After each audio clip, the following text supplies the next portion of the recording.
Well, so taking the red pill on free will makes you much more forgiving of a lot of this stuff. Yes. Because you see just everyone is an open system. No one authored themselves. No Right. one created themselves. No one can directly regulate the effect of every influence that they had or didn't have. You know, it's like you are the totality of what brought you here. I mean, the universe has sort of just pushed you to this point in time, and the only thing you've got is your brain and its states, and that is based on your genes and the totality of environmental influences you as a system have had working on you up until this moment. And so the next words that come out of your mouth are part of that process. Now, some people find this to be a frankly demoralizing picture. Right? They think, well, okay, well, you're telling me I'm just a robot, but you're a robot that is open, continuously open to influence of kind of internally based on its own processes. I mean, there's top-down control of executive function in the brain to your emotional life, say, and you're continually open to the influences of culture, right? You know, the culture is this operating system that you're interacting with in each moment, and whatever's getting in can change you in radical ways very quickly. I mean, there's no telling how much you can change on the basis of one new idea coming your way, right? Now, I would argue that that process of change, I mean, if I say something that changes your view on anything, that's not evidence of free will. That is evidence of just yet more causality. I mean, you don't pick the changes that come your way. If I get you to see something that you didn't see a moment before, you're not responsible for the fact that you didn't see it a moment before, and you're not responsible for the fact that you now see it. It's just like the dominoes just kept falling, right? Right. But it does give you this a far more patient sense of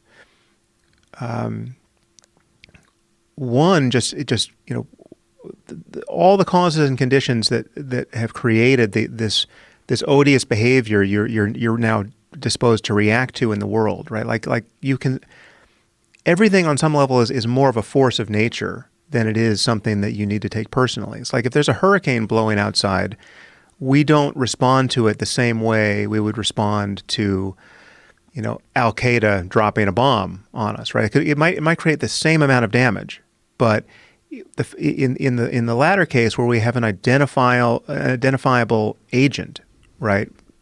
We feel like, okay, now we're in the presence of human evil, and we have to go kill these motherfuckers, right? Now, we may have to kill them, right? Because that may be the only way of putting out this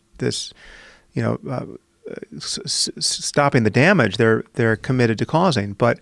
And we would kill hurricanes if we could kill them, right? I mean, we would nullify them. But the feeling we have in both cases is very different. The feeling you have attributing ultimate authorship to a person's behavior is super narrow psychologically and ethically, and it's the feeling of vengeance, right? Like this feeling of vengeance is so natural to get triggered in response to a person.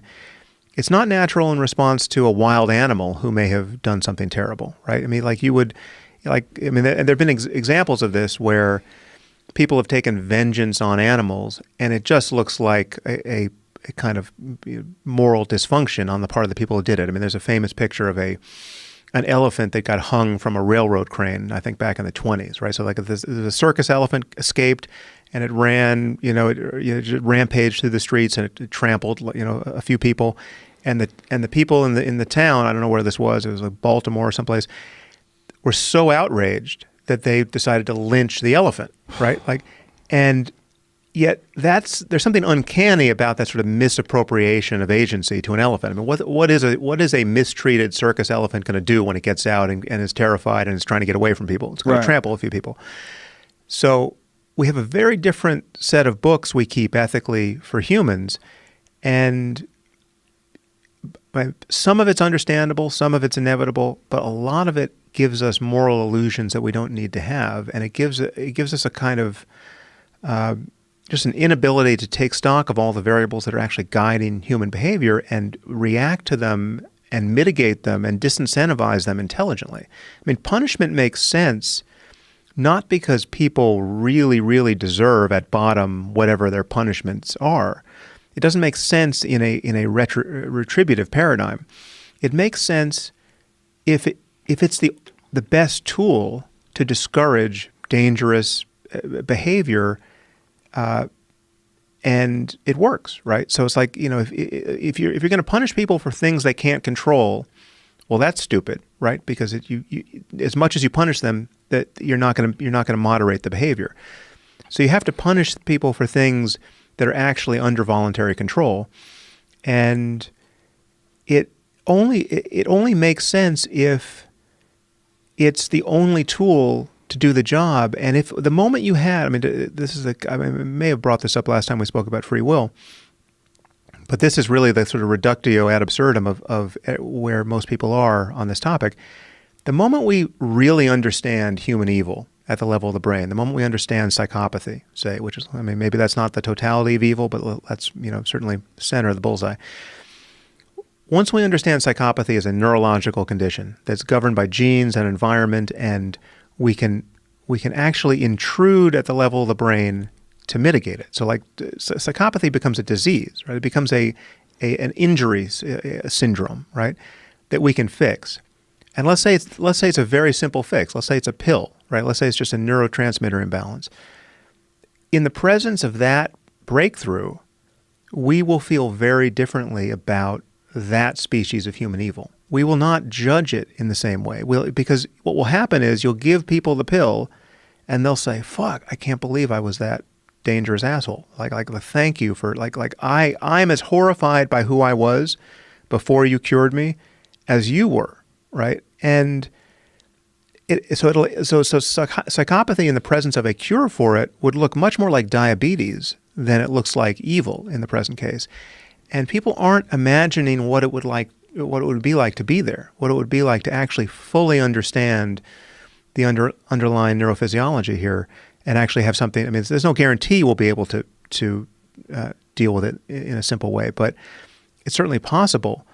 The classic example is just like the Charles Whitman example, where you have a brain tumor that's causing this aberrant behavior. In that case, everyone sees, okay, this is not evil. This is a brain tumor. That's the tower shooter guy? Yeah. Back in 1964, I think. And so, but in the same way that a brain tumor is exculpatory there, I think a full understanding of the underlying neurology would be exculpatory. Again, it doesn't mean in the meantime, before we get there, obviously we have to lock up dangerous people if there's no way to help them. But the more we see the causes, the more we view this in terms of just sheer bad luck, right? Like there are people who, when they're adults, are quintessentially evil, and they provoke the greatest feeling of vengeance from us. But if you just walk back their timeline, you recognize that they were 4 years old at one point, right? They were the 4-year-old who was destined to become this terrible person. Right. It's an unlucky 4-year-old. Right. And so at what point, where's the bright line that says, okay, here's the point where it's appropriate to just hate this person and feel no compassion. And on the other side of this line, you should just feel compassion because this person's unlucky. There is no such line. And a complete understanding of this lifeline in scientific terms would obliterate any line you think you have, right? It would just be this cascade of causation. And, adding randomness to the picture doesn't help, right? Randomness is just, somebody's in your brain rolling dice, influencing your behavior that way. Well, that doesn't give you the free will people think they have. So ironically, there's what seems on some level deflationary of the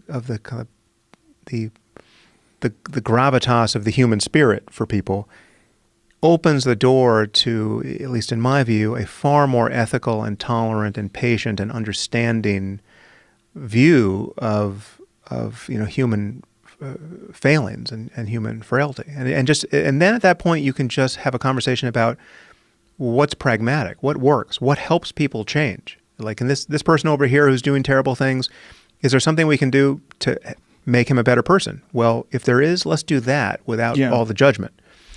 Wouldn't it be amazing if that's how we treated these public shaming events? Like, wouldn't it be amazing if we gave someone an opportunity to say, this is what I did. This is how awful I feel about this. I would never do that again. I'm a different person. That was 20 years ago, or whatever it was. And have everybody join in. Hey, anyone could be you. Thank you for being honest about who you are now. Thank you for evolving. Thank you for expressing yourself in a way that maybe other people who have also committed really just unsavory or just unfortunate things in the past, unfortunate acts in the past, they can feel relieved by the fact that you've grown and evolved to become a better person. Oh, yeah.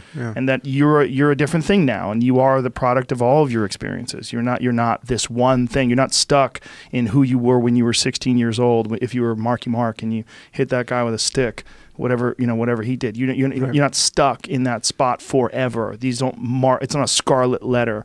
It's not a mark on your forehead that you keep for life.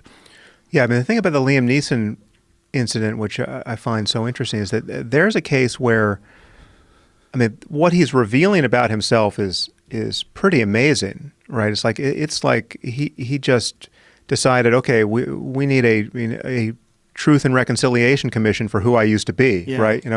And just volunteered this. And for me, I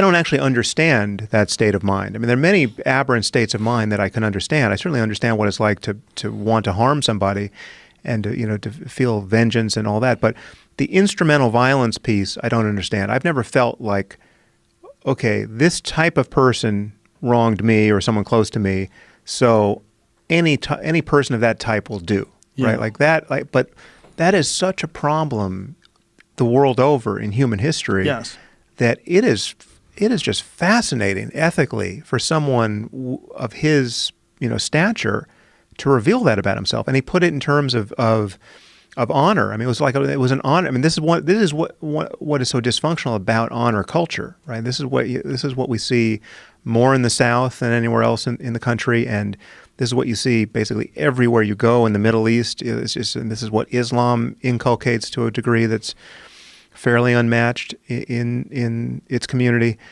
This notion of honor does link up with this tendency to find satisfaction in instrumental violence.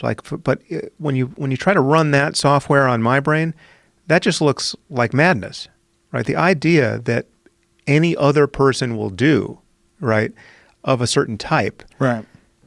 That's just I don't that resonates not at all, right? And so it's just damn interesting. And the fact that the lesson being taken from this seems to be this should be the end of your career for having talked about this in the way. And again, apologies if there's some part of the story that I've gotten wrong or I'm not missing or missing. But it seemed to me that he was always couching this in the horror and amazement appropriate to the disclosure. Like, he can't believe he was inhabiting this state of consciousness, and it's just an amazing thing to reveal about yourself.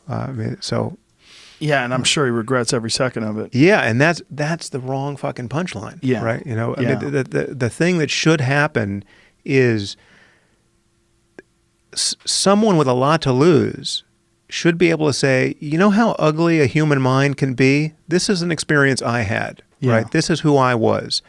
And you know how much I have to live for and how much I have to lose.